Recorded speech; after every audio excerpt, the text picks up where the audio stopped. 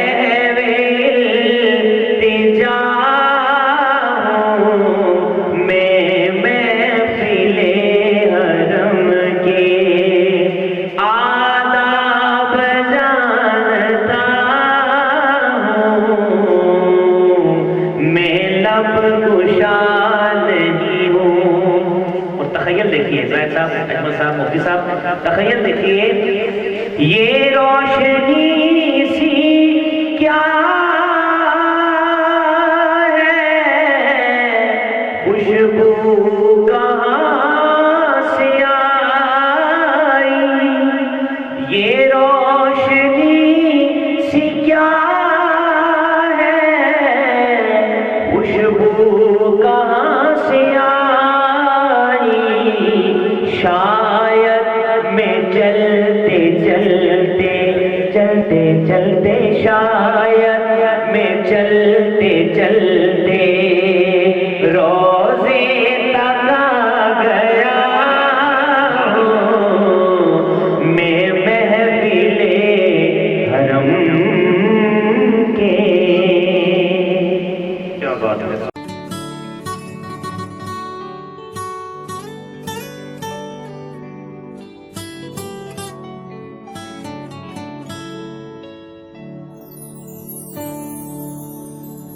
امید سحر بن کے آیا ماہ رمضان امید سحر بن کے آیا ماہ رمضان امید سحر بن کے آیا ماہ رمضان امید سحر بن کے آیا ماہ رمضان مہمان ہے مہمان ہے مہمان ہے رمضان مہمان ہے مہمان ہے مہمان ہے رمضان امید سحر بن کے آیا ماہ رمضان ہر لمحہ اس کا برکت و فضیلت کی کھڑی ہے ہر لمحہ اس کا برکت و فضیلت کی کھڑی ہے وہ لوگ عمل میں ضبط